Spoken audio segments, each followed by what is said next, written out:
"What the hell do you think you're doing in my bed?" Edward Hawthorne's voice shattered the stillness like a hammer against glass. He stood in the doorway of the master bedroom, his tall frame rigid with rage, disbelief carved into every hard line of his face. Rainwater dripped from his coat, but he didn't seem to notice. All his attention was locked on the woman in his bed, Maya Williams. She shot up from the mattress, heart pounding, eyes wide not with guilt, but with shock. The twin boys, Ethan and Eli, lay curled on either side of her, finally asleep. Their faces soft, breathing deep. The teddy bear in Ethan's arms rose and fell in rhythm with his chest. "I can explain," Maya said quietly, trying not to wake the boys. Her hands lifted slightly, calm, open. They were scared. Eli started crying. Ethan got a nosebleed. Edward didn't let her finish. His palm came down fast, a sharp crack echoing off the walls as it struck her cheek. Maya staggered back, gasping, one hand flying to her face. She didn't cry out, didn't even speak. Her eyes just locked on his, stunned more by the blow than the fury. "I don't care what excuse you have," Edward growled. "You're fired. Get out of my house, now." She stood still for a moment, hand pressed to her cheek, trying to steady her breath. Her voice, when it came, was low, almost a whisper. "They begged me not to leave them. I stayed. Because they were finally calm. Finally safe. I said get out." Maya glanced down at the boys, still sleeping so deeply, so peacefully, as if the shadows that haunted them had finally lifted. She leaned over gently, kissed the top of Eli's head, then Ethan's. No words, no fanfare. And then she stepped away from the bed, shoes in hand, and walked past Edward without another word. He didn't stop her. He didn't apologize. Downstairs, Mrs. Keller turned as Maya descended the stairs. The red mark on her cheek spoke volumes. The older woman's eyes widened in shock. Maya said nothing. Outside, the rain had softened to a drizzle. Maya stepped into the gray afternoon, pulled her coat tighter, and began walking toward the gate. Back upstairs, Edward stood in the master bedroom, still breathing hard. He looked at the bed again, jaw tight. And then something registered. The quiet. He moved closer. Ethan's brow was smooth. No tossing, no whispering, no cold sweat. Eli's thumb was in his mouth, but his other hand was resting on the blanket still, relaxed. They were asleep. Not drugged, not exhausted by crying, just asleep. His throat tightened. 14 nannies, therapists, doctors. Hours of screaming fits and anxiety. And yet, Maya, this soft-spoken stranger, had managed what none of them had, and he'd struck her. He sat down on the edge of the bed, head in his hands. Shame bled into his chest like ink in water. On the nightstand, a note lay folded once. He opened it. "If you can't stay for them, at least don't push away the ones who will." It wasn't signed. He read it twice, then again. His reflection in the nearby mirror looked back at him, a man hardened by grief, drowning in control, choking on silence. Down the hall, Mrs. Keller stood watching. "Sir," she said softly, "she didn't touch a thing in here, only brought them in when the little one had a nosebleed." He didn't respond. "She stayed because they asked. That's all. They didn't ask for me. They didn't ask for anyone else. Just her." Edward looked up slowly, eyes dark with something more than anger now, something closer to regret.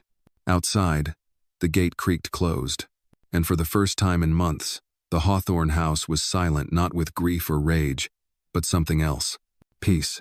The kind Maya had left behind. The house was too quiet. Not the comforting kind, like the hush of snowfall or the soft turning of pages in an old book. This was the kind that felt wrong, hollow, and unfinished, like a question left unanswered. Edward Hawthorne sat alone in his study, glass of scotch untouched beside him. The note Maya had left resting on the desk like a judgment. "If you can't stay for them, at least don't push away the ones who will." He'd read it 7 times.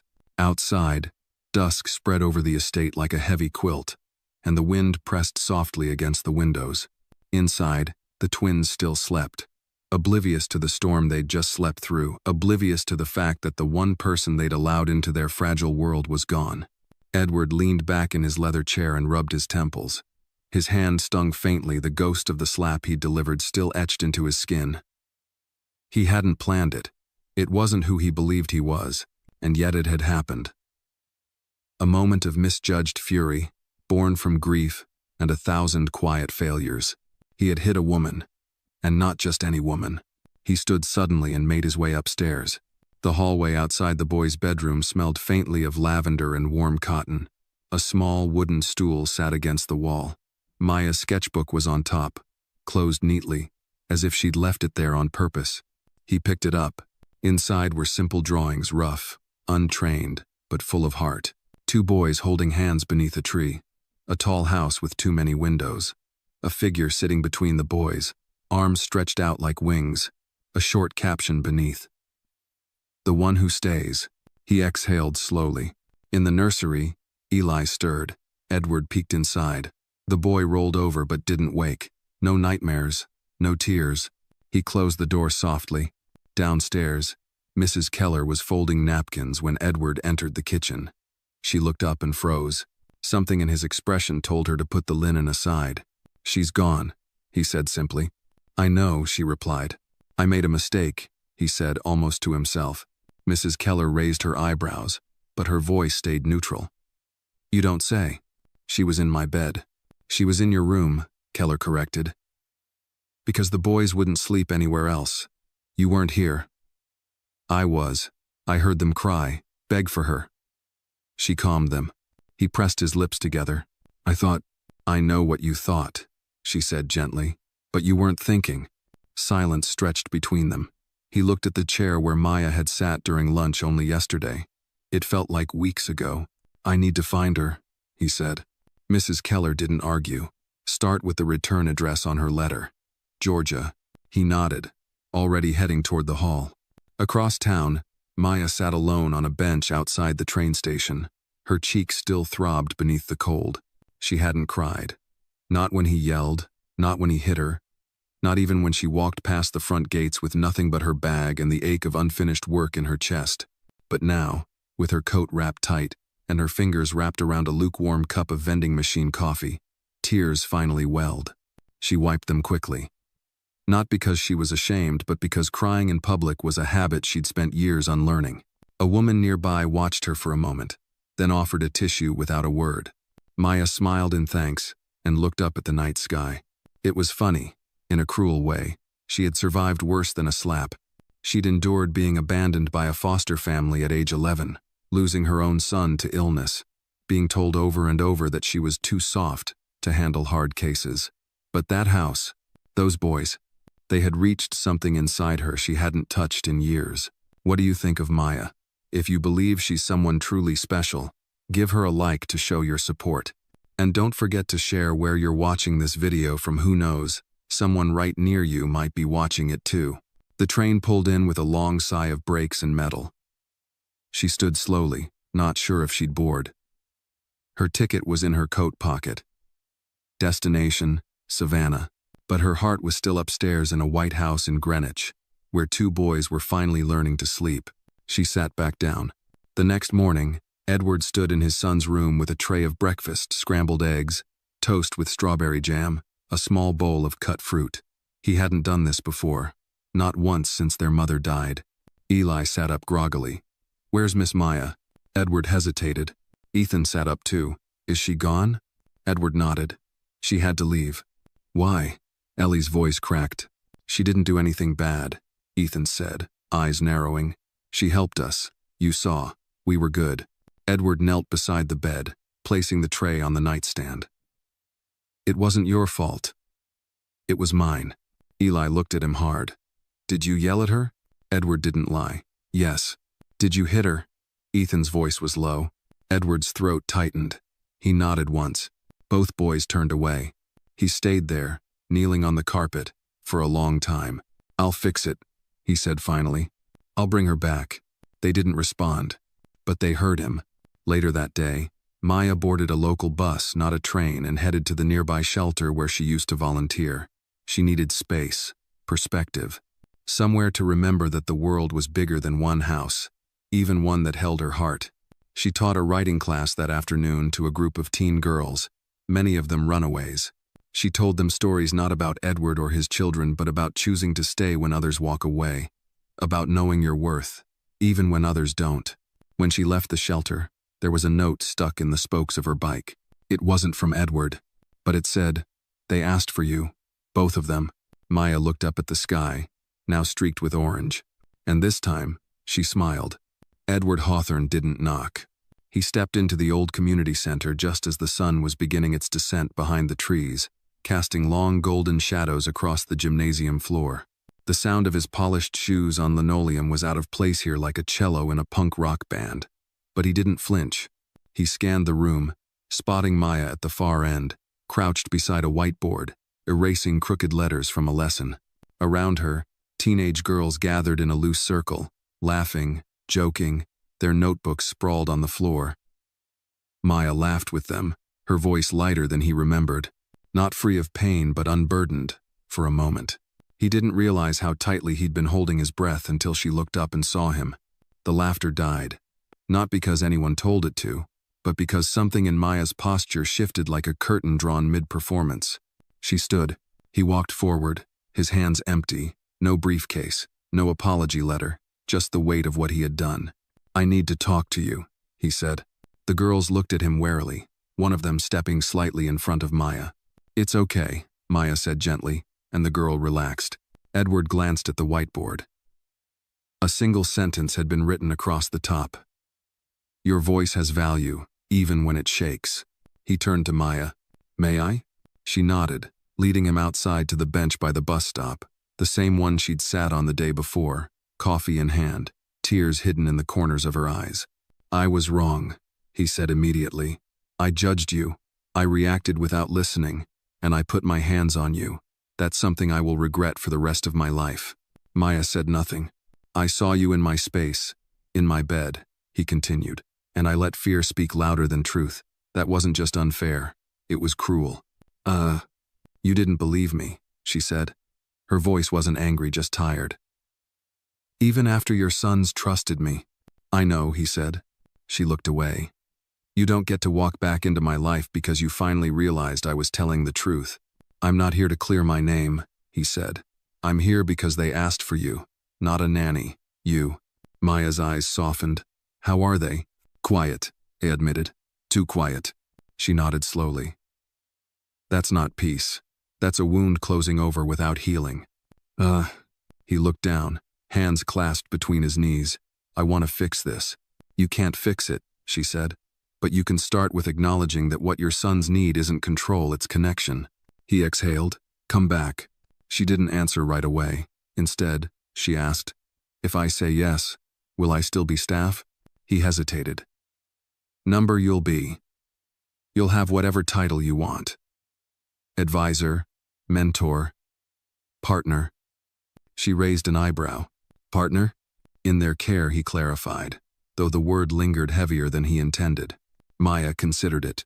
"Fine," she said, "but I have conditions." "Of course.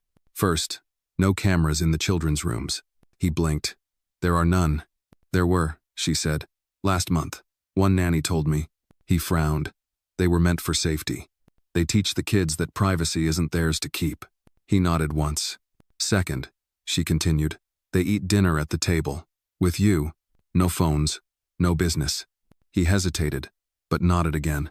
"Third," she said, "we rewrite the house rules. Together. With them." He stared at her. "They're 5, he said. "They're people," she replied. He cracked the smallest smile. "Anything else?" She took a deep breath. "Yes. The next time you raise your hand to someone who doesn't deserve it, anyone, I'm gone. And I won't come back." His expression fell. "Understood." She stood. "I'll see them in the morning." He stood too. "Do you want a ride?" She shook her head. "I'll take the bus. I still have to finish up here." He nodded. "Maya, thank you." She paused.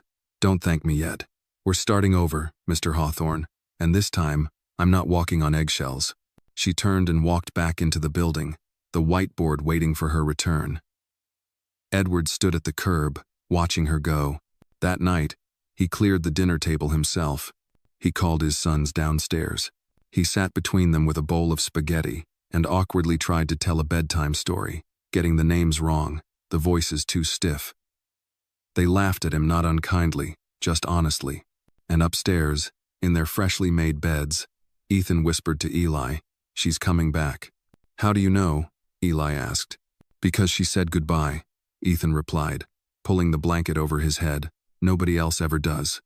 The morning Maya returned to the Hawthorne estate, the sky was a soft wash of peach and slate blue. Birds fluttered along the treetops, and the manicured lawn glistened with dew. She stood at the iron gates a moment before they opened, gripping the straps of her worn canvas bag like armor. Everything looked the same, but nothing felt the same. The butler, Harold, greeted her with a stunned blink, then stepped aside with a slight bow. "Miss Williams," he said, with something close to reverence. "Welcome back." "Thank you," Maya replied, walking past the polished marble foyer, the towering chandelier, the silence that once felt stifling. She could hear footsteps upstairs, small, quick, and uncoordinated. Then a shout. "She's here." Eli rounded the staircase first, arms flung open, grinning from ear to ear. Ethan followed behind, slower, but eyes bright, clutching a sketchbook. Maya knelt down just in time to catch Eli in her arms. "Well, hello," she said, laughing softly into his curls. "We made a welcome back sign," Ethan mumbled, thrusting the sketchbook at her. On the first page was a wobbly drawing of her, the two boys, and a house with a big heart over it. The caption read, "You stayed, even when you left." Maya's throat tightened. "That's beautiful, honey. Thank you." Footsteps approached behind them. Edward stood at the base of the stairs in a gray sweater, and jeans a far cry from his usual starched suits. He looked like someone trying, not someone pretending. "Breakfast is ready," he said. Maya stood, smoothing her blouse. "Good, because we have rules to rewrite." In the kitchen, the four of them gathered around the table. No phones, no staff, just a bowl of scrambled eggs, toast with honey, and fresh orange juice. "So," Maya began, pulling out a notebook, "we're going to talk about what it means to live here. Together, what's fair, what's safe, and what makes this house feel like a home." Ethan raised a hand. "Can we have music during bath time?" Maya nodded. "Reasonable," Eli added. "And no broccoli unless it's disguised." Edward coughed a laugh. "I may need clarification on that one." Maya smiled. "We'll keep a list. But this isn't just about vegetables. It's about boundaries." She looked at Edward. "For all of us." He nodded, serious now. "Understood." Over the next hour, the boys scribbled rules with crayons. Always knock, no yelling near bedtime, hugs must be asked for, pancakes on Sundays, and one story each before lights out. Maya wrote down her own. "Listen first. Apologize when you're wrong. No cameras, no exceptions." Edward added a line in neat handwriting. "Make space for forgiveness, even when it's hard." When they were done, Maya taped the paper to the refrigerator with two smiling magnets shaped like suns. "There," she said, "the new rules of the house." Later, while the boys played outside, Edward found Maya in the library sorting through children's books. "They've changed since you were gone," he said. She glanced up. Or maybe they were always capable of it, and no one gave them the space. "I've changed too," he said, more hesitant. She didn't look away. "I believe that." He stepped closer. "What you did, staying, leaving, coming back, that's more than I deserved." Maya stood, placing the last book on the shelf. "Maybe. But it's what they deserved. And I wasn't going to let your mistake be their lesson." He flinched a little, but nodded. "I want to be better." "Then start by being present, really present, not just when it's easy." He looked down, ashamed. "Do you think they'll ever forgive me?" Maya softened. "They already have. Kids are better at that than adults. But you have to earn it, every day." That evening, Edward tucked the boys into bed for the first time since their mother died. He read from a storybook badly. Maya stood by the door, listening as the boys giggled at his mispronunciations, corrected him, and then asked for just one more page. After lights out, Edward walked Maya to the front hallway. "I was thinking," he said, "about what you said, about not being staff, about being more." She crossed her arms gently. "You're not going to offer me a promotion, are you?" He smiled faintly. "Number, I was going to offer you a voice." She tilted her head. "I want you to help me build something. Not just for them, for other kids like them. Kids who've lost something. Someone. Maya's eyes widened. You mean a foundation? He nodded. Something real. You guide it. I'll fund it. She stared at him for a long moment, then said, if we do this, it's on our terms. No media circus. No performative charity. Agreed. She extended her hand. Then we have a deal, Mr. Hawthorne. He shook it. Call me Edward. She smiled. All right.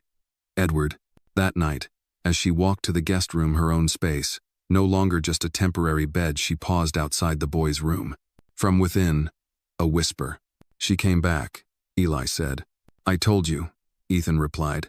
And Maya, leaning gently against the doorframe, whispered back to herself, I did. 3 weeks after Maya's return, the house no longer echoed with silence but hummed with life.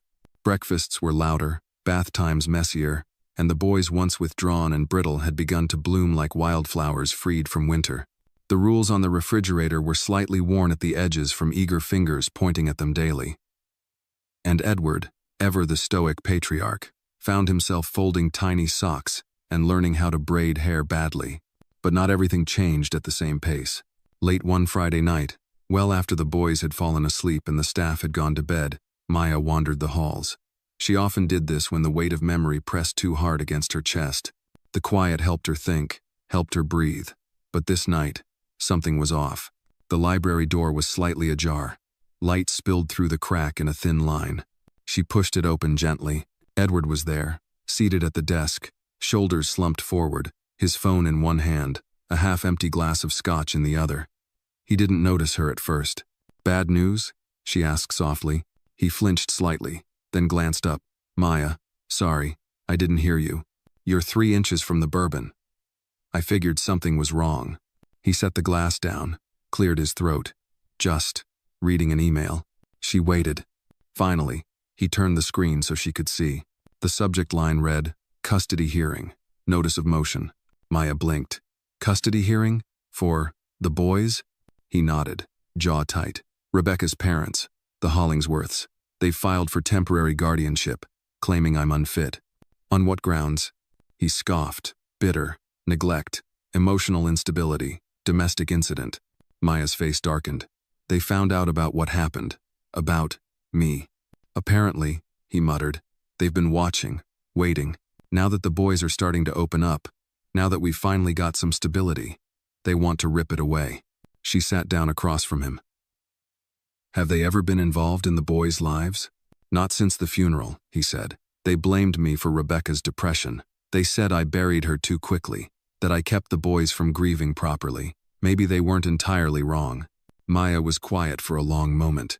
Do you want me to testify? About the changes I've seen? What I've documented? Edward hesitated. I don't know if that helps, or makes things worse. They'll argue your presence proves I can't parent alone. Then maybe we don't fight them alone, she said firmly. Maybe we show them what family really looks like, what healing actually requires. His eyes met hers. You'd do that? Stand up in court? After everything? I'd do it for them, Maya said. Not for you, not for appearances. For Ethan and Eli. He exhaled, the tension in his frame releasing slightly. You really believe I can win? She stood, walked to the window, and looked out into the dark where the boys' nightlight still glowed in the distance. You won't win if you go in there as the man who slapped me. But you will if you go as the man who apologized, who changed, who showed up. He nodded slowly. Then I'll show up. The next morning, the house buzzed with quiet urgency. Maya spent time reviewing journal entries, documenting the twins' routines, emotional progress, and interactions with their father. She gathered art projects, took photos of the refrigerator rules, and printed a photo Ethan had drawn, the 4 of them beneath a rainbow, holding hands. No one told him to. He'd just drawn what felt true. Meanwhile, Edward called his lawyer and scheduled an emergency meeting. For once, his instructions weren't about reputation management or asset protection. They were about protecting 2 boys who had already lost too much. At lunch, Maya sat with the twins under the oak tree in the backyard, cutting their grilled cheese into triangles and listening as they argued about which superhero would win in a race, Flash or Sonic. Do we have to go live with Grandma and Grandpa Hollingsworth? Eli asked suddenly. his little voice barely above a whisper. Maya stilled. Why would you ask that? I heard Daddy on the phone, Ethan said. They don't like him. Maya set her plate aside. Boys, no one is taking you anywhere without a fight. And I'm not going anywhere either. But they're rich, Ethan said. And they're, white. Maya blinked, surprised. What does that have to do with anything? Ethan shrugged. They said on the phone that Daddy's made bad choices, that you're not part of the family. Maya leaned in close, cupping Eli's chin gently. Let me tell you something. Families aren't built from the same skin or last names. They're built from who stays, who fights for you when it gets hard. And I'm here. That makes me family. Eli wrapped his arms around her, small and warm. Then you better win, he mumbled. Maya looked up at the house, where Edward stood behind the window, watching them. He gave a faint nod. They were ready to fight. That night, Maya sat at her desk in the guest room, typing up her statement for court. It wasn't grand or formal. It was honest. She described the boys' anxieties when she first arrived, the screaming fits, the hollow silences, the way they reached for her hand, then let go afraid of hope, and how, over time, they started laughing again, sleeping again, trusting again. At the bottom of the page, she wrote, "Healing doesn't happen in clean lines. It's messy. But in that house, I've seen two little boys begin to stitch themselves back together, not because of money, not because of blood, but because someone chose to stay." She printed it, placed it in a folder, and left it on Edward's desk. As she turned to leave, she glanced back at the note he'd once kept her handwriting, still taped to the edge of a photo frame. If you can't stay for them, at least don't push away the ones who will. She smiled, because now, finally, no one was pushing away, and everyone was staying. The courthouse smelled of polished marble and nerves.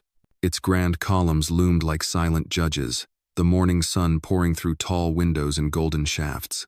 Maya sat beside Edward in the waiting area, both dressed in muted tones, him in a tailored gray suit, her in a soft navy dress with sleeves just long enough to cover the faint scar still healing on her wrist from a night the twins had both had nightmares. Edward glanced sideways at her. Nervous? Maya kept her gaze forward. Only about what I can't control. Across the room sat the Hollingsworths, James and Eleanor, draped in affluence like armor. Eleanor wore pearls, a neatly pressed cream skirt suit, and the kind of disapproving stare that could curdle milk. James looked less composed, his hand twitching against his cane, eyes darting toward Edward with barely concealed contempt. They hadn't acknowledged Maya, not once. The door to courtroom 5 opened, and a bailiff called them in. Maya stood, straightened her shoulders, and whispered to herself, "This is for Ethan and Eli." Inside, the courtroom was colder than the hallway. A judge sat perched behind a tall bench, an older woman with silver hair swept into a tight bun and reading glasses hanging from a chain. Her nameplate read, Honorable Judith M. Templeton. Edward's lawyer, Mr. Fields, stood first. Calm, experienced, with just enough humanity in his tone to not sound rehearsed. He spoke of the sudden loss of Rebecca Hawthorne, of the family's struggle to rebuild in the wake of tragedy, and of Edward's recent efforts to stabilize the home, highlighting consistent therapy for the children, progress at school, and, most notably, the presence of one Maya Williams. Then, Eleanor took the stand. Her voice, though polished, trembled with indignation. "We only want what's best for our grandchildren. What kind of example is a man who hires an unqualified stranger to raise his children? A man who, by his own admission, struck this woman in his own home?" Maya didn't flinch, though her cheek burned at the memory. "And she isn't even family," Eleanor added, her voice tightening. Judge Templeton raised an eyebrow. "Miss Williams isn't on trial, Mrs. Hollingsworth, but her presence is the issue," Eleanor insisted. "Edward can't care for the boys without outsourcing their emotional needs to someone else, someone temporary, unrelated, improperly trained. She has no degrees, no license." The judge turned to Maya. "Miss Williams, do you wish to respond?" Maya stood and approached the bench. She didn't carry notes. She didn't need them. "I don't have a degree in child psychology," she said, "but I have lived through more pain than I'd wish on anyone, and I know what it looks like when children stop believing they're safe." She paused, letting her voice steady. "When I arrived, Ethan and Eli didn't speak to anyone but each other. They didn't sleep. They didn't trust. Not their father, not the staff, not even themselves. But little by little, they let me in. And not because I'm special, but because I stayed. Because I didn't run when it got hard. Because I looked them in the eye and said, "You matter." She met Eleanor's gaze, then James's. "You say I'm unqualified. But what qualifies someone to love children who aren't theirs? To choose them every day without obligation? Because that's what I've done. Not for a paycheck. Not for praise. But because someone needed to." Judge Templeton sat back, her expression unreadable. "Thank you, Miss Williams." Maya returned to her seat. Edward reached under the table and gently squeezed her hand. Later, Judge Templeton addressed the courtroom. This court does not take custody challenges lightly, especially when initiated by extended family against a surviving parent. After reviewing the evidence and testimony, it's clear that while Mr. Contrans, Hawthorne has made mistakes, he has also taken meaningful, consistent steps toward healing his family. The boys are thriving under his care, in large part due to the support of Miss Williams. She glanced toward the Hollingsworths. This court sees no grounds to remove custody from Mr. Hawthorne. Petition Denise. A sharp gasp escaped Eleanor, followed by a rustle as she stood to protest. But James placed a hand on her wrist. "Let it go," he whispered. Maya sat still. Her heart thundered, but her face remained composed. Outside, in the cool autumn air, Edward turned to her. "You saved them. Again." She shook her head. "Number, you did. You stood up. You stayed in the room." The boys waited at home, unaware of the verdict, curled up on the couch with Harold reading them a comic book aloud in his deep baritone. When Edward and Maya walked through the door, Eli was the first to spot them. "Did we win?" he asked. Maya knelt down. "We did." Ethan wrapped his arms around her waist. "Does that mean you're not leaving?" Maya kissed the top of his head. "I'm exactly where I belong." That night, as they tucked the boys in, Edward stood in the doorway, watching Maya hum them to sleep. When she stepped into the hallway, he said quietly, "I've never been good at saying thank you."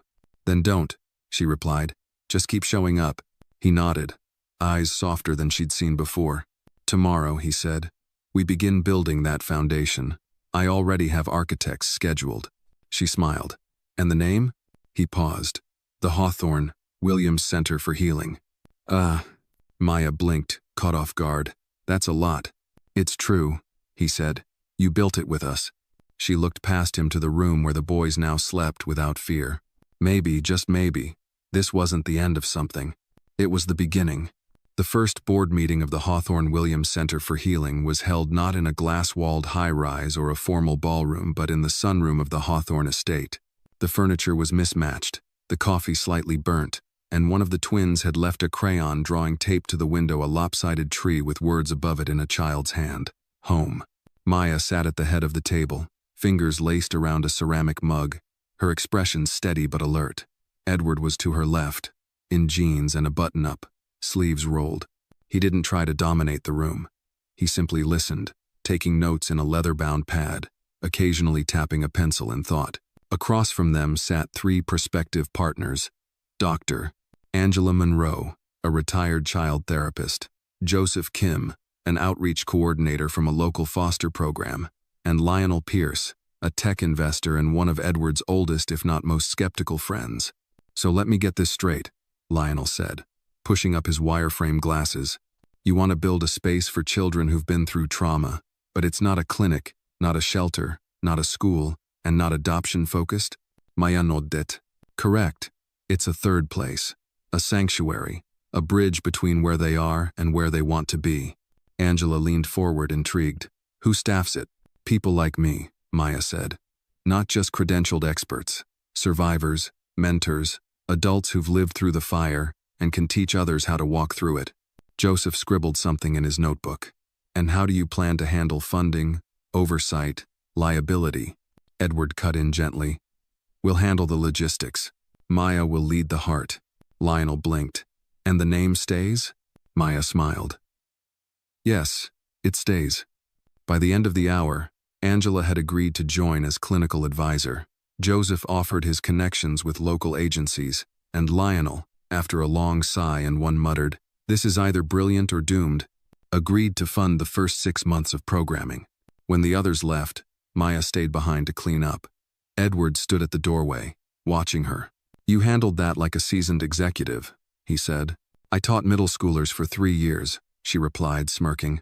"Boardrooms don't scare me." He stepped into the room. "You were amazing." She didn't answer right away. She was staring at the drawing on the window. "You know," she said softly, "when I was growing up, I moved 12 times, 12 different homes. Never felt like any of them were mine." Edward followed her gaze. "That's why this matters so much." She nodded. "Kids need roots and wings." Later that day, the twins helped Maya unpack boxes of art supplies for the center's temporary setup in the East Wing. Ethan carefully stacked jars of paint, while Eli sorted brushes by size. "Do we get to come here too?" Eli asked. "This is your home," Maya said. "So yes, you get to help make it better for others." Ethan looked up. "Can we teach them our rules?" Maya knelt beside him. "I think that's a great idea." They spent the afternoon creating a new version of the house rules this time, illustrated in color, with Ethan drawing smiling suns and Eli adding stick figure families. Meanwhile, in the main house, Edward made a difficult phone call. He had spoken to his lawyer that morning. There was no legal requirement to include Maya in any parental decision-making. She had no official custody, no paperwork. But as he looked through the window at the way she knelt beside his children, he realized something deeper than legality. She was already family. He picked up the phone. "Judge Templeton, please, tell her it's Edward Hawthorne." 2 weeks later, Maya received a large envelope in the mail. It came with a handwritten note from Edward. "No more temporary. No more blurred lines. You deserve the title you've already earned." Inside was a formal appointment document, naming her as co-director of the foundation and legal guardian in the event of his absence.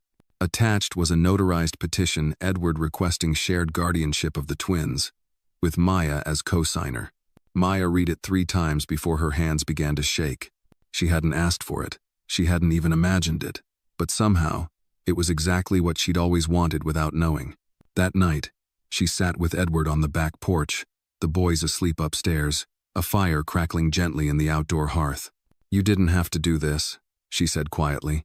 "I know," he replied, "but I needed to." She turned to him. "Why now?" "Because they deserve permanence," he said, "and so do you." She blinked away sudden tears. "I'm not perfect." "Neither am I," he said, "but they don't need perfect. They need present, and you've never left." She reached for his hand. He didn't flinch this time. He held it. Overhead, a soft wind stirred the trees, and for the first time in a very long time, Maya Williams felt something deep and sacred settle inside her, something she once thought she'd never feel again. Home. Maya didn't expect to see her mother again. She certainly didn't expect her to show up at the front gate of the Hawthorne estate on a Monday afternoon, wearing a weathered denim jacket and eyes that still carried too many unsaid things. Edward had been the one to answer the call from the intercom.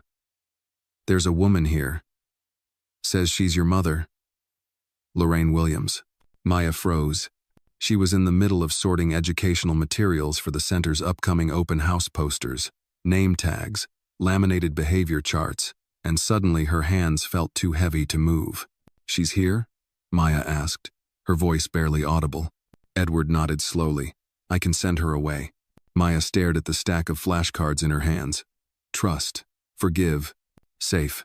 Words she'd been teaching the twins for weeks. "No," she said. "Let her in." Lorraine stood just inside the doorway like someone waiting to be judged. Her hands twisted the strap of her handbag, and her gaze darted around the foyer, as if unsure what kind of daughter built a life like this. Maya met her eyes with a mix of wariness and steel. "Hey, Mama. I wasn't sure you'd remember me," Lorraine said, her voice gravelly from cigarettes and time. Maya folded her arms. "It's not something you forget." They sat in the sunroom, Maya on one end of the couch, Lorraine on the other, with a gulf of years and pain between them. "I heard your name," Lorraine began. "Some woman at church said you were in the news. Something about a center. Your face was in the paper." Maya didn't answer. "I was proud," Lorraine added softly, "but I knew you wouldn't want to hear that." Maya tilted her head. Why now? Why after all these years? Lorraine's eyes watered, and for a moment, Maya saw a crack in the mask. Because I'm sick, and because I was wrong. That caught Maya off guard. I didn't know how to be a mother, Lorraine whispered. I was drowning in my own pain. Your father, well, he broke more than just furniture. And when he left, I didn't know how to hold anything together, not even you. Maya swallowed hard. I waited. For years. For you to come find me. I know. Lorraine wiped at her face. I failed you. Silence stretched between them. Then Maya asked, do you want to meet the boys? Lorraine looked up sharply. You have children? Not mine by blood, Maya said. But they're mine in every way that counts. Lorraine hesitated. Would they like me? Maya looked out the window, where Ethan and Eli were chasing each other with paper airplanes, their laughter rising like music. They don't know you, she said, but I'll tell them the truth, that you're trying. Later that evening, Maya sat at the edge of the boys' bed as they peppered her with questions. She's your mom? Ethan asked, incredulous. Why haven't we met her before? Eli chimed in. Because sometimes grown-ups make mistakes, Maya said gently. Big ones that take a long time to fix. Is she gonna stay here? Ethan asked, clutching his stuffed tiger. Not right now, Maya said, but she wants to get to know you, slowly. If you're okay with that. Eli looked thoughtful. Only if she plays Uno with us. Maya laughed. I'll let her know. Downstairs, Edward waited in the kitchen. How'd it go? They're curious, Maya said, more open than I expected. He poured her a cup of tea. Are you okay? Maya took the cup and held it close. I'm not sure, but I think. I want to try. For closure, maybe even healing. Edward nodded. You're braver than most. She looked at him. You make it easier. Over the next few days, Lorraine visited the estate in short, measured doses. She sat with the twins under the big oak tree while they explained the house rules and showed her the feelings chart Maya had created. At first, she seemed stiff, uncertain. But slowly, she started to soften. She brought stories from Maya's childhood, the good ones, the ones that Maya had almost forgotten. She brought cookies that crumbled too much but tasted like Sunday mornings, and she brought photos faded, worn, but filled with moments Maya had missed or buried. One evening, Maya sat with Lorraine in the library, flipping through one of the old albums. You used to hum that same lullaby you sing to the boys, Lorraine said. You were 3, wouldn't sleep without it. Maya blinked, caught off guard by the memory. I thought I made that tune up. You didn't. You remembered it, even when you forgot me. Silence fell. Then Lorraine reached into her bag and pulled out a small box. Inside was a bracelet tarnished, simple, with a charm in the shape of a bird. I bought this the day you were born, she said, but I never gave it to you. Maya held it gently, fingers brushing the charm. Why a bird? Because I knew you'd fly someday. I just didn't know how far. Maya didn't cry. Not then, but later, in the quiet of her room, with the bracelet on her wrist and the moonlight casting soft shadows across the floor, she let the tears come. Because healing wasn't a destination. It was 1,000 small decisions to open the door again, to try, to forgive, not just others but yourself. And maybe, just maybe, that was enough. Fall arrived in subtle whispers, the golden light lingering longer in the mornings, the chill that kissed your skin just before sunset. At the Hawthorne Williams Center, preparations for the inaugural Healing Weekend retreat were in full swing. Maya stood at the whiteboard in the newly renovated community room, mapping out the weekend schedule with color-coded markers, while the boys folded blankets nearby. Edward passed by with a clipboard and a grin. You do realize none of these kids will follow a color-coded schedule, right? Maya shot him a playful glare. They won't know it's color-coded, but I will. Keeps me sane. Oh. He laughed, and for a moment, everything felt light, easy. But Maya had learned that with healing came friction. Growth scraped up against the walls of old wounds. And that friction was coming fast. It started with a phone call from Joseph Kim, their liaison with the local foster agency. Maya, we have a complication, he said. What kind of complication? There's a girl, 16, name's Brielle. She's been placed in 5 homes in the past year. Every one of them ended badly. She's smart, scary, smart but guarded. She's refusing therapy, won't go to group sessions, and now she's refusing to stay in the system altogether. Maya listened quietly. Joseph continued. Her social worker thinks your center might be her last shot before she ends up in juvenile detention. But she's volatile. I won't lie to you. This isn't a sunshine story. Maya took a deep breath. Bring her in. Brielle arrived with a single duffel bag, combat boots, and a wall of silence.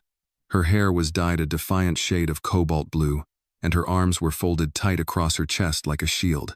She didn't speak during orientation, didn't look anyone in the eye, and made it very clear verbally that she didn't need saving from anyone.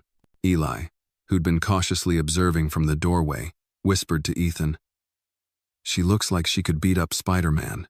Maya took a different approach. That evening, while the other teens played board games and swapped school stories, Maya found Brielle in the corner of the art room, sketching furiously into a notebook. "Mind if I sit?"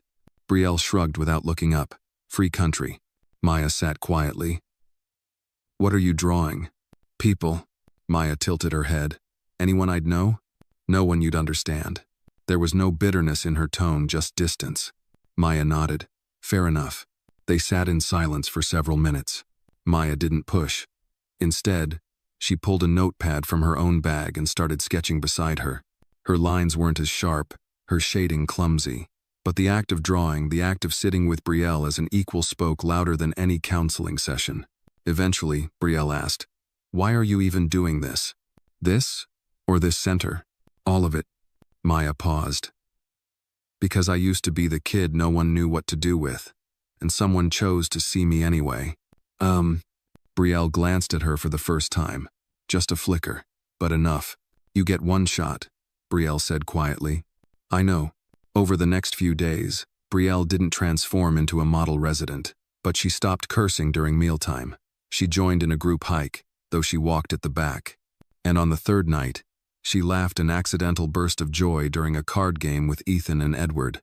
Maya noticed everything, but Edward noticed something else too. "You see the way she watches you?"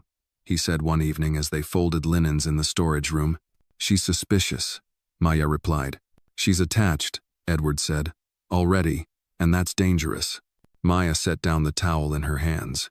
"You think I'm making the same mistake I made with the twins? I think you need to protect your own heart," he said softly. She nodded. "That's not what this job is about."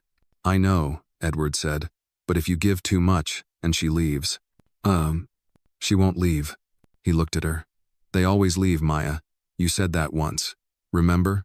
She stared at him, the words weighing heavier than she expected. "Then maybe this time, we don't let her." The retreat continued. Teens painted murals, cooked group dinners, and shared their stories in fragments. Maya gave them space, never forcing, always inviting. By the last evening, the group gathered under lantern lights strung across the garden. Brielle stood in the shadows at first, arms crossed, head low.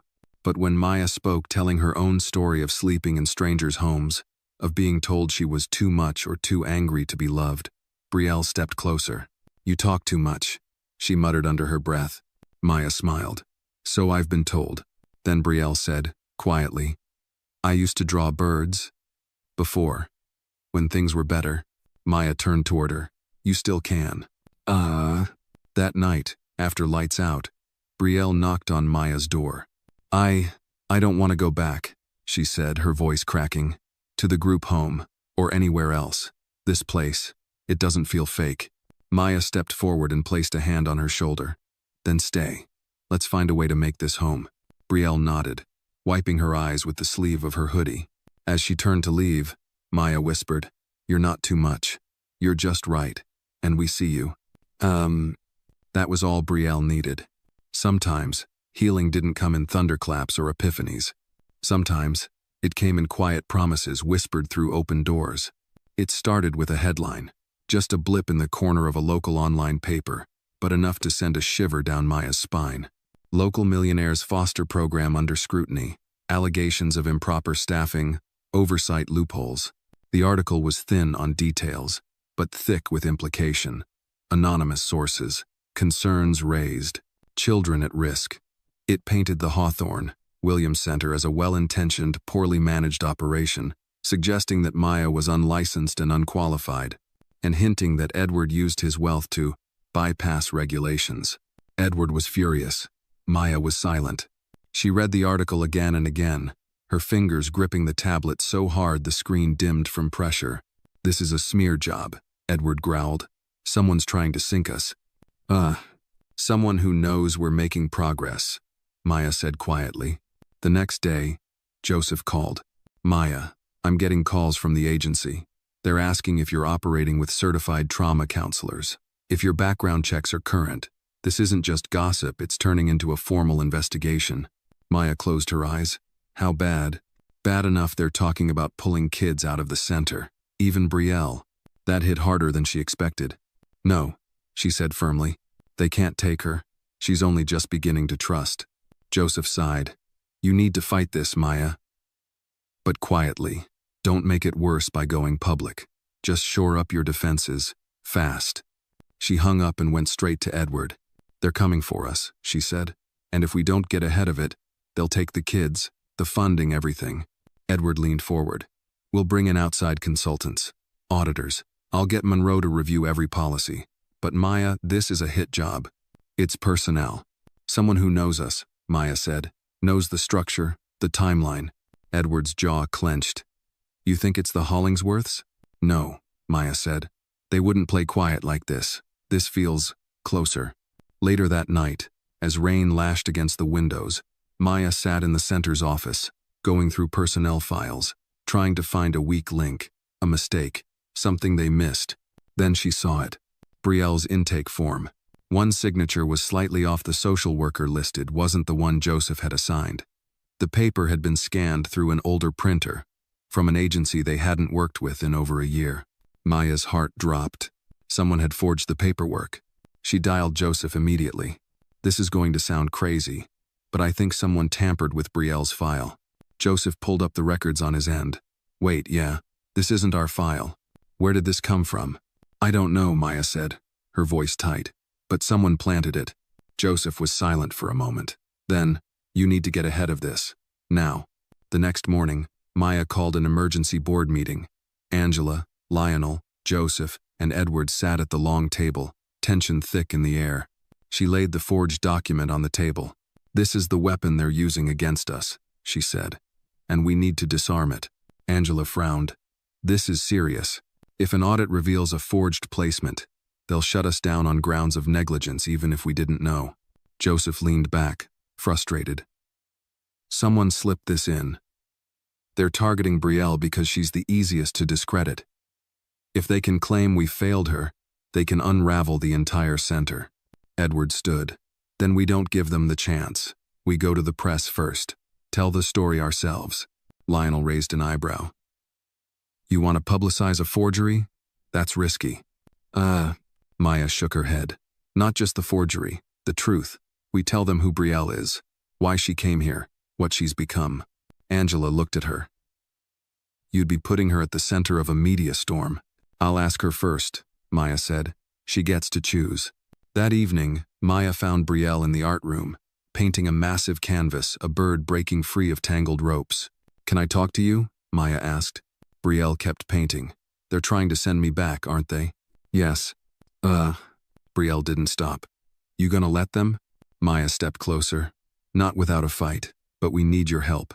She explained the situation carefully, honestly. "I won't put you in the spotlight unless you say yes," she finished. Brielle set down her brush. "You told me once I wasn't too much, that I was just right." Maya nodded. "Then let's show them who I am," Brielle said. "Let them see me." The next day, Maya stood in front of a group of reporters, Edward beside her, Joseph and Angela behind. And Brielle, brave, centered, stood in front of the microphones. "My name is Brielle Harris. I'm 16. I've lived in 10 foster homes in 4 years. I've been called unfixable, volatile, dangerous. But here, someone saw me. Someone stayed, and I started to believe I might matter again." Her voice didn't waver. "I'm not a case number. I'm not a mistake. I'm a girl who paints birds because I forgot how to fly and now I'm learning again." Maya stood tall, proud. The cameras flashed. The questions came. But the tide had shifted. Truth once buried, had a way of rising, and this time it came with wings. The fallout wasn't as explosive as Maya feared, but it was relentless. For 3 straight days, the media camped outside the estate's gates. Some reporters shouted questions.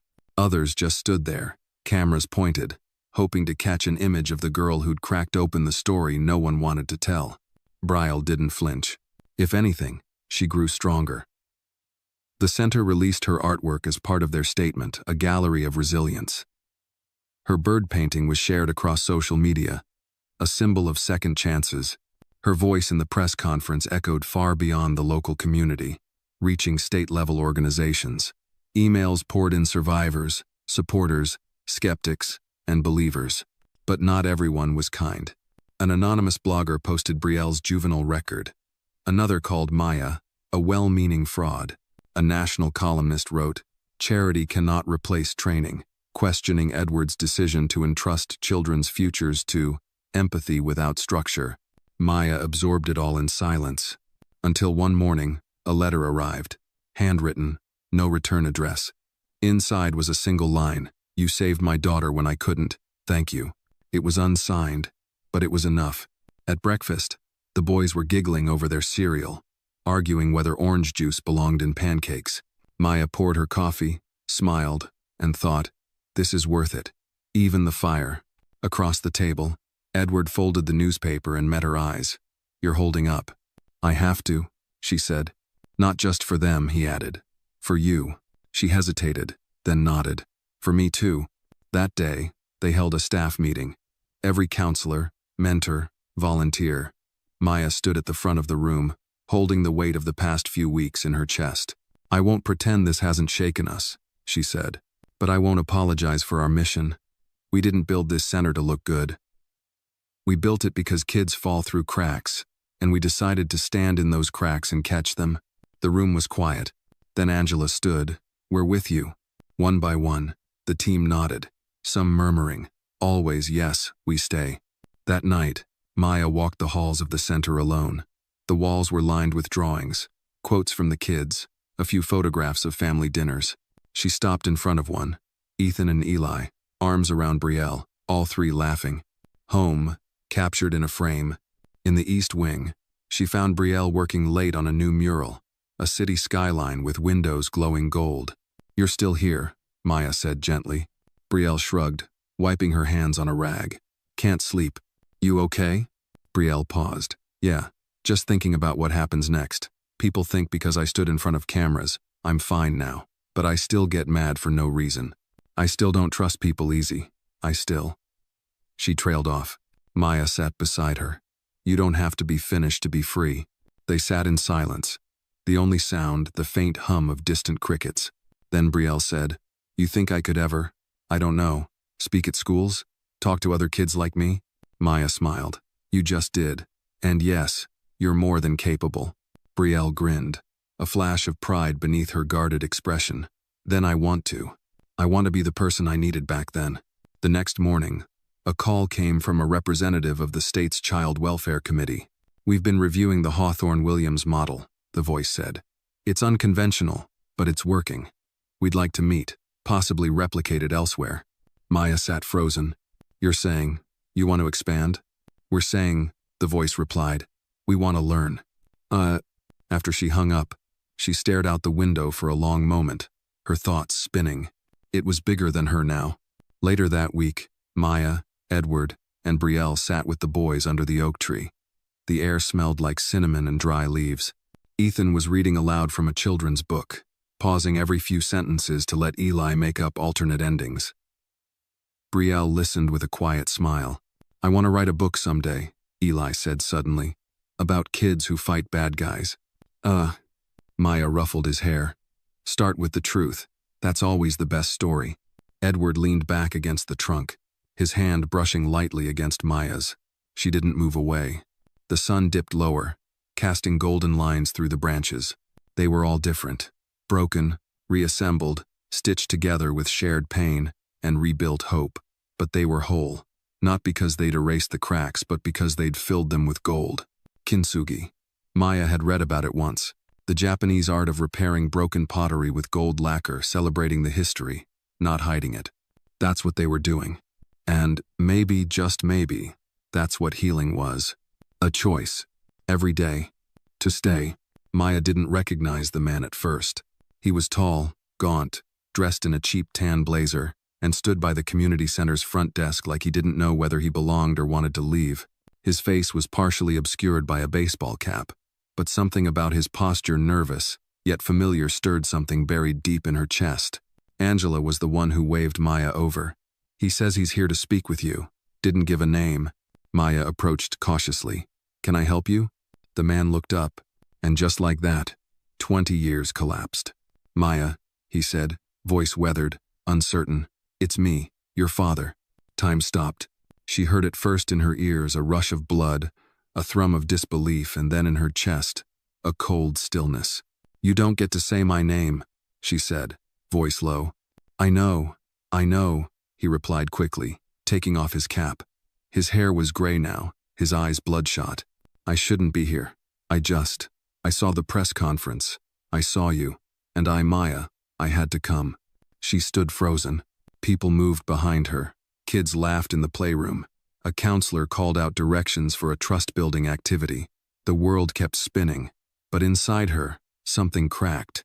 Edward arrived just then, sensing something wrong. His gaze shifted between them. "This man bothering you?" he asked. Maya didn't look away from her father. "Number, yes. I don't know. I'll give you space," Edward said quietly. But he didn't go far. "I'm not here to ruin anything," her father said. "I don't want money. I don't want anything. I just wanted to see if you were okay." Maya let out a slow breath, sharp and steady. "You left. When I was 10. When Mom had her breakdown. When everything fell apart. I was sick, Maya," he whispered. "Addicted. Lost. I didn't know how to stay." "That's not an excuse," she said. "It's a fact. But it doesn't erase what happened, or what didn't happen." He nodded, shame curling around his shoulders. "I missed your life." You forfeited it," she corrected. They stood in silence. Then he pulled something from his coat pocket, a photo, bent at the corners, faded with time. A girl in overalls with braids and scraped knees, holding a sketchbook and squinting into the sun. "You left this on the porch the day I drove away," he said. "I kept it. It was the only piece I had." Maya's throat tightened. That photo had been from a summer day she barely remembered, taken by a neighbor. She'd forgotten it existed, but seeing it now felt like being punched in the memory. "I'm trying to be clean," he said. "Been sober 2 years. Working at a garage outside Baton Rouge. I see a counselor. I go to meetings." Maya crossed her arms. "And what? You want forgiveness?" He looked at her, eyes glassy. "Number, I want grace." The word hit differently. Grace wasn't a transaction. It wasn't earned or negotiated. It was a gift, offered freely, or not at all. "I can't promise that," she said. He nodded. "I understand." But I can promise not to hate you anymore," she added. "That's something." A slow tear slid down his cheek. "That's everything." Maya didn't tell the boys that night. She didn't tell Brielle or Edward or even Lorraine. She needed time to file it away, like a fragile document you're not ready to read but can't throw away. Instead, she cooked dinner, helped Eli with math homework, read Ethan 2 chapters of their favorite mystery novel. Then, when the house was quiet, she sat in the sunroom with Edward. "He came," she said. Edward looked up. "Your father?" She nodded. "It was like talking to a ghost I've been angry at for so long I forgot I was still haunted." "Do you want him in your life?" "I don't know," she said honestly, "but I wanted him to see me, that's all." Edward reached across and took her hand. "You're seen," he said simply. She rested her head against his shoulder, and for the first time that day, the tremble in her heart began to still. 2 days later, Brielle came bursting into the office holding a flyer. "Look," she beamed, "my first speaking invite. A youth panel in Atlanta. They want me to talk about trust and art." Maya grinned. "That's amazing. When is it?" "Next month. But I'll need a chaperone." Maya raised an eyebrow. "You're asking me?" Brielle smirked. "I trust you not to let me eat 3 gas station burritos in a row." Flawed logic," Maya said, "but flattering." Then Brielle got serious. "I'm nervous." "That's good," Maya said. "It means you care." Brielle looked at her with that guarded hope Maya knew so well. Thanks for seeing me, even when I couldn't see myself. Maya touched her shoulder. That's what light does. It finds the cracks, and gets in anyway. And in that moment, Maya understood something new. Healing didn't always mean forgetting. It meant integrating the brokenness into something fuller, stronger, realer. It meant letting go of what you couldn't change and holding fiercely to what you could. It meant becoming the kind of person who could forgive not to excuse the past, but to free the future. And it meant, finally, standing tall in your own name. Maya Williams. Mother, mentor, healer, and no longer haunted. 6 months had passed since the blur of the hearing. The estate's gardens were heavy with late spring blooms, and the center buzzed with its new program calendar. It wasn't perfect, but it was thriving. Mia, the center's youngest counselor, had started weekly sessions with Brielle. Ethan had moved up a grade and was acing spelling. Eli had decided he was going to invent his own superhero team, complete with capes. And Maya watched them grow like a gardener who had learned to root in hope. That morning dawned bright and clear. Edward had invited the board and staff for a small celebration under the oak tree. A banner made by the twins read, "1 year of staying." Maya arrived early to fluff blankets and arrange lemonade glasses. She hesitated by the banner, remembering the first shaky version. Now it looked familiar, like belonging. All the guests gathered. Angela, Joseph, Lionel, Lorraine, and staff from local agencies filled chairs scattered around the lawn. Children sat in a circle, twirling paper lanterns. Edward began. "When we named this center, we married 2 impossible odds, wealth and empathy. But the real miracle isn't the programs or the funding. It's endurance. It's the choice someone makes every day when no one's watching." Lorraine stood then, unexpected but certain. "My daughter taught me more than I ever gave her a chance to learn. I'm honored to be here. Not as a bystander, but as someone who's still growing." Ethan and Eli marched forward, each holding a gold-painted rock. They placed them at Maya's feet. Ethan said loudly, "This rock is gold because it's brave." Eli added quietly, "This one is gold because it stays." Maya swallowed, tears swollen behind her throat. Edward stood beside her, hand in hand, as the twins presented their gifts. Joseph cleared his throat next and said, "We've reviewed our 6-month outcomes. Schools report increased attendance, fewer behavioral referrals, and, most importantly, kids who trust again." Angela stepped forward. "We're expanding.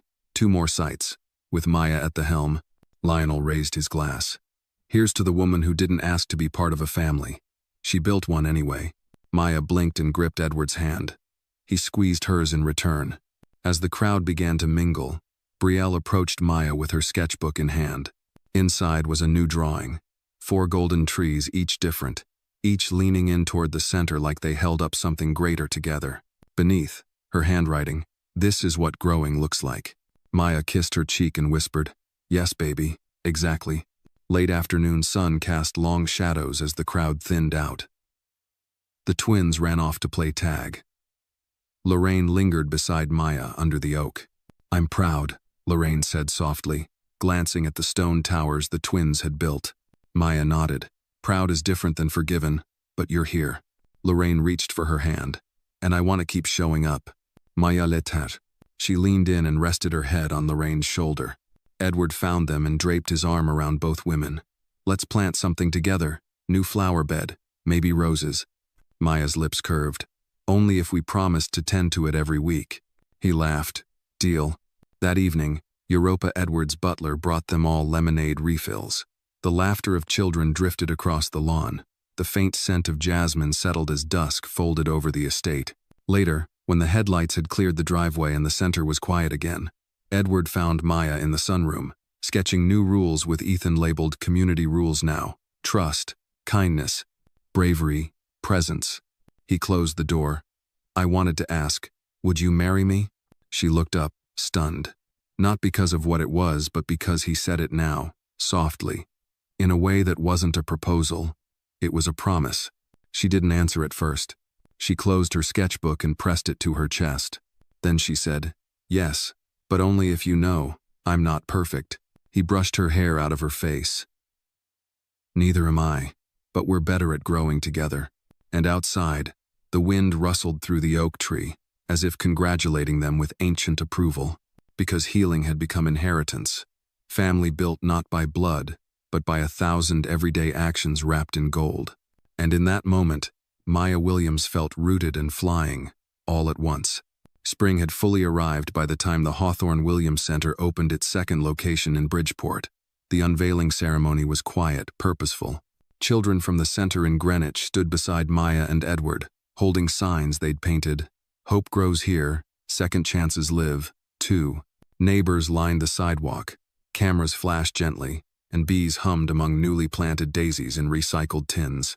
Maya stood before the small crowd, sunlight catching the gold flecks in her hair. She could feel centuries of expectations, the expectation that she would fail, the expectation that her past might define her future. But here she was, surrounded by people who had witnessed her fight for belonging and won. Edward stood beside her, his arm around her waist. He gave a nod when she began. We launched this center because we believed in the power of staying. But today, we're here to say that healing deserves wings too. Not just permanence, but possibility. Children outside cheered and waved. Media crews filmed from the street, but Edward kept his gaze on the families waiting behind them. People who showed up because they wanted to see something real. Later, after greeting dignitaries and fielding questions from curious press, Maya wandered behind the building where volunteers were hanging fresh banners and organizing craft stations. Lorraine approached with a tray of lemon squares and bottled water. She handed Maya one and smiled without intrusion. "They're good," Maya said through a mouthful. Lorraine laughed softly. "Wholesome, like this place." Maya paused, then asked, "Do you want to walk the gardens?" They strolled down a path lined with budding roses and tiny saplings. Lorraine paused before a sapling planted in honor of Ethan and Eli. Its leaves fluttered in a breeze that smelled like pollen and possibility. "I planted this," Maya said, "so someone who feels alone knows they can root even through hard soil." Lorraine placed her hand on the tiny branch. "You have deep roots." That afternoon, inside the community room, staff were gathering for the first training session at the new site. Angela stood at the front, welcoming them with warmth. Brielle sat nearby, sketching program plans, while Joseph organized supplies. Locals filled tables, curious and hopeful. Edward slipped in quietly and whispered to Maya, "You've changed thousands of lives." She smiled at him. "We're just getting started." Later, Maya and Brielle walked through the unfinished wing, where future therapy rooms arched beneath skylights. Brielle paused at a window overlooking the road. "There's so many roads out there," she said softly. "I used to think none of them led home." Maya followed her gaze. "Home is more than walls. It's what people build together." Brielle nodded. "Then I'm building it." That evening, Edward hosted a modest dinner for the central team, including children, under strings of twinkling lights in the main courtyard. Plates of roasted vegetables, herb-roasted chicken, rice pilaf, and a big bowl of sliced strawberries filled the table. Ethan offered a polite thank you, before passing the bread basket. Eli showed a volunteer how to fold napkins into airplane shapes. Brielle carried a sketch pad but joined in storytelling at the end, making everyone laugh with a dramatic retelling of a school science fail. Edward raised his glass of lemonade. "To staying, to building, to making roots deeper than fear." Maya lifted her glass. "And to wings wide enough to let others fly." They clinked glasses, sealed by effort, empathy, and mutual trust. When most guests filtered away, Edward took Maya's hand and led her outside to the garden beds. Fireflies were just beginning to rise. He knelt, dug a fingertip into the soil, and picked a thin root of a rose. He planted it alongside the sapling already there, 2 stems, intertwined at the base. "This is our promise," he said softly. Maya knelt beside him. "To keep tending." He nodded. "Every week, even when it's hard." Maya smiled, tears glossy in her eyes. "Every week." Ethan and Eli came out with a flashlight. They followed quietly, stood beside them, shining the light on the new root. "Mom," Ethan whispered, "that's so cool." Edward looked at them, then at Maya. "Thank you," he said, not loudly, but clearly. That night, back in the guest room, Maya paused at the doorframe outside the twins' bedroom. She watched as Edward tucked Eli in. She saw him gently smooth Ethan's hair before turning off the light. She stepped into the hallway and leaned against the wall. Edward appeared beside her. "You staying?" She looked into the darkened doorway. "I'm always staying." He nodded. She leaned her head on his shoulder. Light filtered through the tinted glass, the faint glow from a lamp in the nursery, the last whispers of dusk through curtains. Outside, the new rose root rested in the soil, and above it, the sapling waited. Rooted, growing, together. It began with a letter. Typed, anonymous, postmarked from a small town in upstate New York. It arrived in a plain white envelope, addressed to Edward Hawthorne in black ink. No return address, no signature, just 5 chilling words printed neatly across the center of the page. "She's not who you think." Edward read it twice before folding it neatly and slipping it into his jacket pocket. He said nothing to Maya that night, or the next, but something in his demeanor shifted just enough that Maya, with her honed sense of tension, felt the ripple beneath the calm. It wasn't the first time shadows had followed them, but this felt deliberate, more targeted. The next morning, while Maya supervised the younger kids in the art room, Edward sat alone in his office, staring at his laptop screen. A name echoed in his mind: Terrence Morrow, a former business partner. The kind of man who had always envied Edward's success and, more dangerously, resented his turn toward charity. He'd sent veiled threats before, mostly empty. But this had venom. Edward opened a secure browser and began digging. Within minutes, he'd found a blog post on an obscure forum. It wasn't explicitly about Maya, but it danced close. Words like fabricated backstory and sympathy branding caught his eye. He clicked out of the site, but the damage was done. He looked out the window. Maya was walking through the garden with Brielle, her hand lightly on the young woman's shoulder. They laughed about something, unaware. He clenched his fist. That night, over dinner, he asked, "Did you ever go by another name?" Maya blinked. "What?" "Before Maya Williams. Legally, or otherwise." She set her fork down. "Why are you asking me that?" He hesitated. "I got a letter. It suggested you might not be fully forthcoming." Maya stood up slowly. "Do you believe it?" Edward looked up. His face held conflict, not certainty. "I believe you, I do, but I had to ask." Her voice was quiet, but steady. "I was Maya Simmons until I turned 18. Then I took my grandmother's surname Williams, because my mother was gone, and my father didn't earn the right to name me." Edward nodded, shame crawling up his spine. "I'm sorry.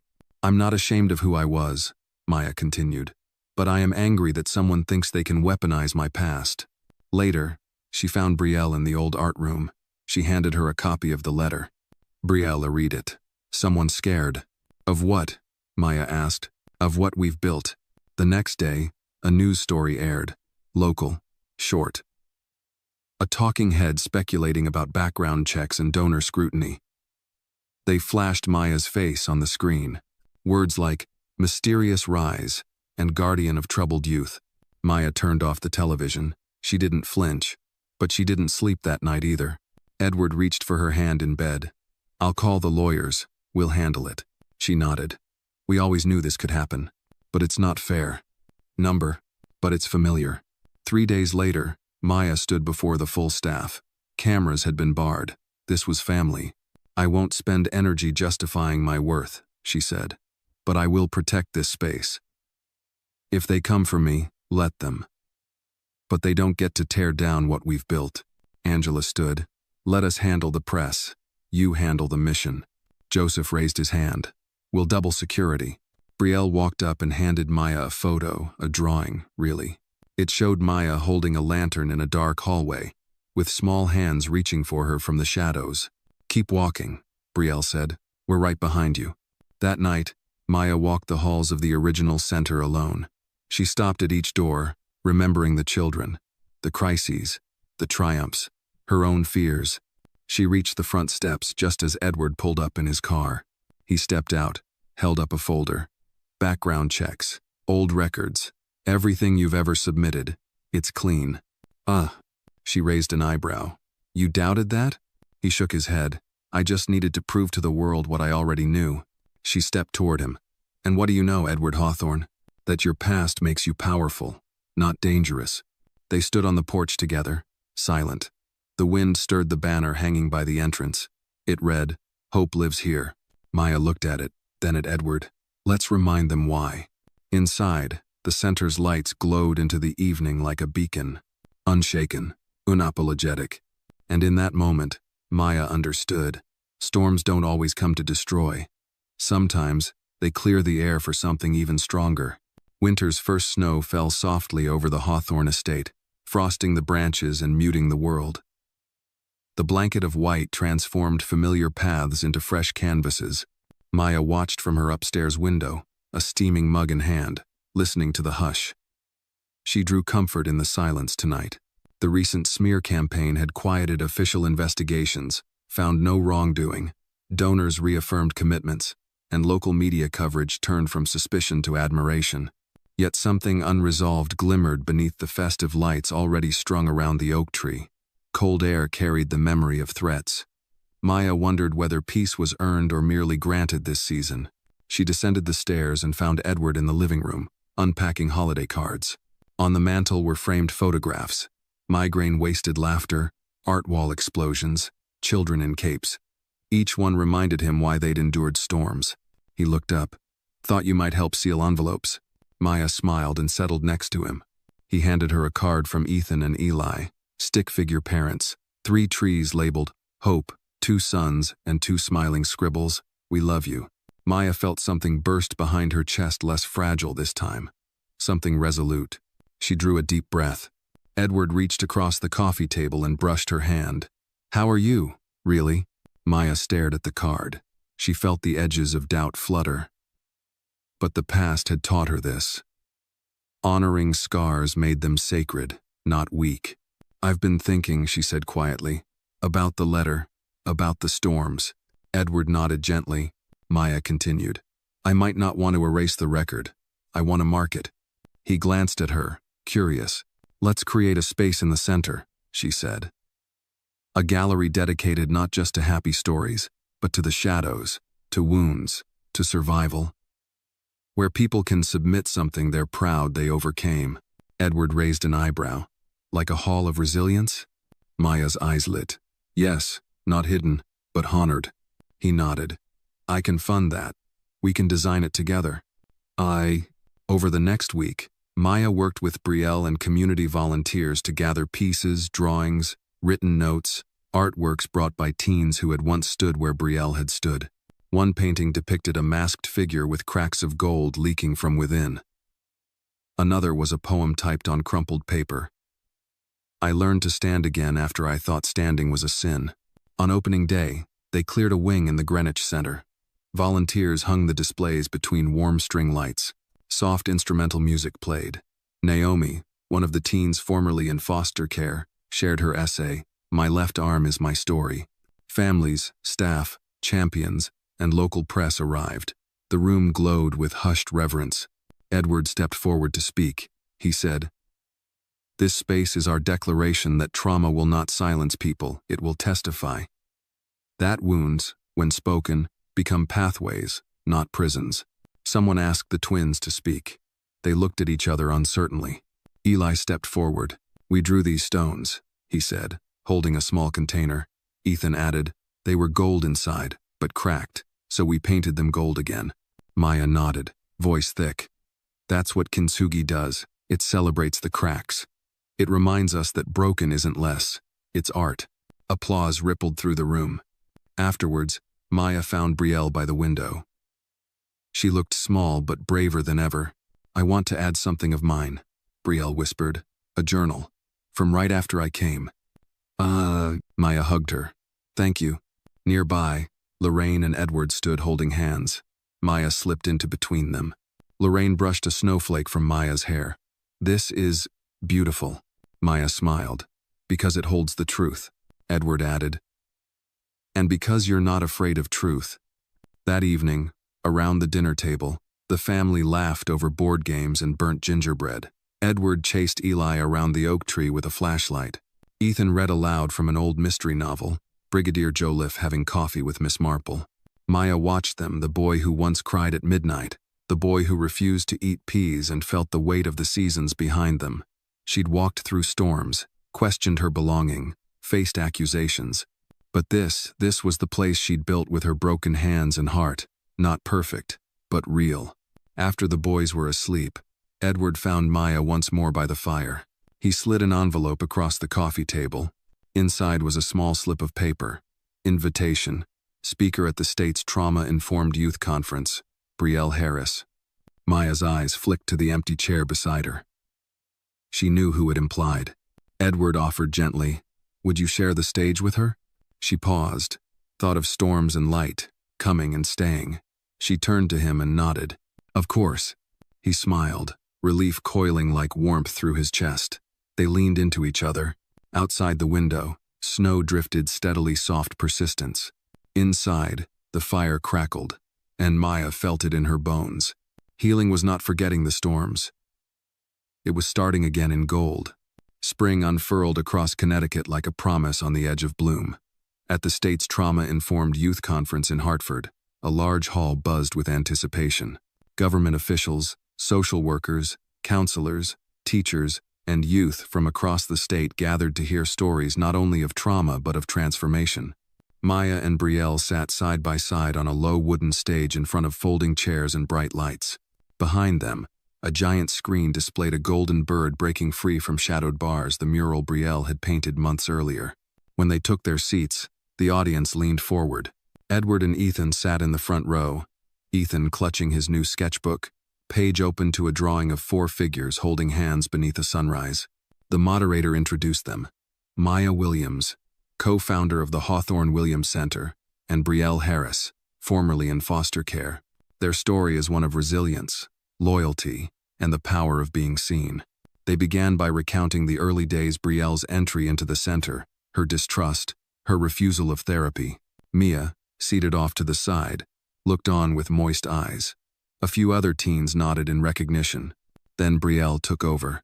Her voice trembled at first. "I used to think my voice was the thunder before the storm. Dangerous. Always too loud or too angry. And then one day, they didn't run. They didn't call me volatile. They just listened." Maya added, "Healing doesn't happen on stage or in press releases. It happens in the silent moments when someone stays despite the storm." They spoke for 20 minutes. Questions followed. How do we train people who've lived through trauma? How do we balance structure with empathy? What accountability keeps our mission honest? Maya answered, "We value emotional credibility over credentials sometimes, not because diplomas don't matter, but because truth sometimes begins with the scars people choose not to hide." She ended. "Our model is not a program. It's a responsibility. To show up even when they don't expect it, to stay even when it's inconvenient, and to help young people rewrite their stories, not erase them." The room fell silent, then applause began softly, but steadily, until hands clapped through the ceiling beams. Backstage, Edward hugged Brielle, then turned to Maya. "You led that." "I just followed." She shook her head. "You built the space. That's why we could lead." Later, at a reception, Brielle spoke with students, answering questions about art and healing. Maya watched from across the room with pride and calm. She thought of the first time they met, uncertain, guarded, angry, and how much she'd grown because of that. Edward approached with a glass of iced tea. "You taught someone to fly tonight." Maya smirked. "She taught herself. I just gave her room." He smiled and squeezed her hand. As the crowd began to thin, a woman from the audience approached them. "Dr. Iris Patel, a professor at Yale School of Social Work. Your story is remarkable. We'd like to partner to bring your Hall of Resilience to our campus, to train our students." Joseph and Angela joined her. They exchanged excited nods. This wasn't expansion on paper, it was amplification of their values. Their small center now resonated beyond its physical walls. On the drive back in Edward's car, twilight colored the highway rose. Ethan dozed in the back seat. He'd fallen asleep as soon as they left the hall. Eli lay next to him, sketchbook open on the seat between them, half-finished drawing still glimmering. Edward glanced at Maya. Change the world? She leaned her head against the seat. If enough small voices join, yeah. Edward rested his hand gently on hers. When they arrived home, Europa greeted them at the door. The house glowed softly under early evening lights. Snow had melted around footpaths, replaced with fresh crocuses peeking through damp soil. Upstairs, the twins slept in their room, cuddled under quilts Brielle had helped make. Maya paused in the doorway. The frame contained their nighttime routine in soft whispers and tucked-in dreams. She slipped inside quietly, placing her hand gently on Ethan's head. At the same time, Edward straightened Eli's blanket and kissed his forehead. They both pulled back and met across the hallway. "We did this," Edward whispered. "We keep doing it," Maya replied. Outside, early morning birds settled into branches at the garden's edge. Inside, healing carried on a conversation that never ends, momentum fed by collective bravery. They closed the door softly, and for the first time in years, Maya Williams slept not because she knew she'd rest, but because she finally felt she belonged. Summer had come full circle. And with it, the Hawthorne Williams estate shimmered beneath a golden afternoon sun. The gardens hummed with bees. The oak tree's leaves whispered above in gentle arcs. Today marked the second anniversary of Maya's first day, but it felt more like home than remembrance.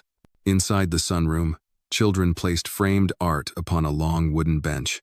Drawings, poems, clay figures, each tagged with a name and the date it had been healed. Beneath them lay the golden rocks Ethan and Eli had painted long ago. A new addition sat front and center, Brielle's canvas of a bird breaking through ropes into flight, titled, "Our Story in Song." Maya guided a group of teens through the display. When they reached their pieces, each shared a short reflection. One young girl recited a poem about being lost in darkness until someone simply sat beside her. A boy shared a drawing of broken wings and the words, "But I learned to float." Edward watched from the window, hands folded across his chest. Lorraine stood beside him, also observing, both taking in what had become more than a center, a mosaic of survival. Maya slipped outside and found them under the oak tree. The twins chased paper airplanes above their heads. Edward offered her a seat on the bench. "Look at this," he said, gesturing toward the art display. She followed his gaze and felt a knot of gratitude tighten in her chest. Was we built," she said softly. "A sanctuary of truth," Lorraine added. Maya reached for Lorraine's hand and gave it a light squeeze. Under the banner that read, "Healing lives through holding," a small crowd gathered. Angela approached, clipboard in hand. "We've confirmed the new site will open in Hartford this fall, and Yale has approved the Hall of Resilience curriculum for student training." Maya blinked. "You're serious?" Angela beamed. "We're already scheduling, and schools across the state want to replicate your model." Edward stepped forward.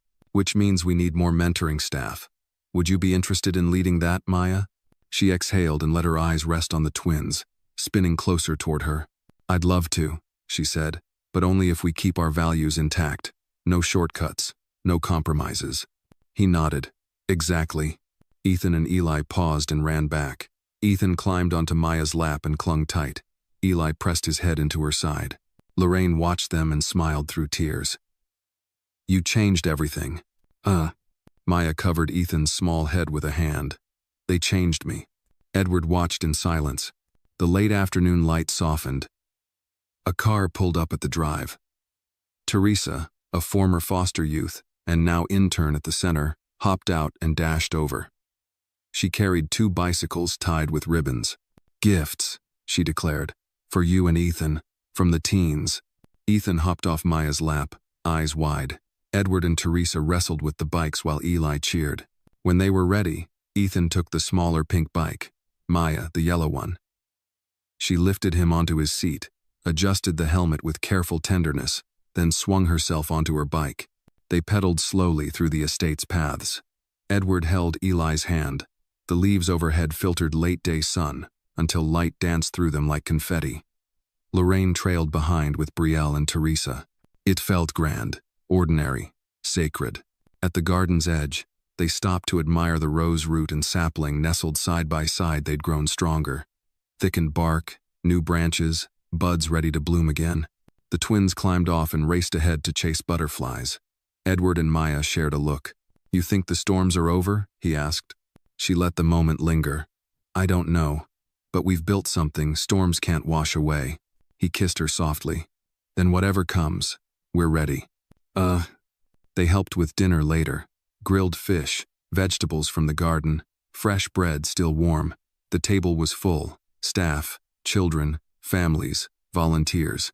The conversation gathered around new plans, summer specials, student workshops, holiday outreach programs. Lorraine lifted her glass, to staying, to building roots and setting wings. They clinked glasses. When the party quieted at twilight, the twins tugged Edward and Maya upstairs to show them their new fort blankets thrown over chairs, fairy lights inside, books stacked on the floor. They sleep out here sometimes, Ethan explained. Maya sat down and watched them, two boys who once were hollow with loss, now rich with laughter. Edward whispered, "Thank you." She leaned into him. "Thank yourself." Outside the window, fireflies had begun to drift in patterns that looked accidental and beautiful. Inside, the fort glowed with warm lamplight. Maya closed her eyes, breathing in the sound of peace. This was the end of one chapter, the beginning of everything else. Because healing isn't final. It's persistent, imperfect, and bright. And the light? It remains. Always.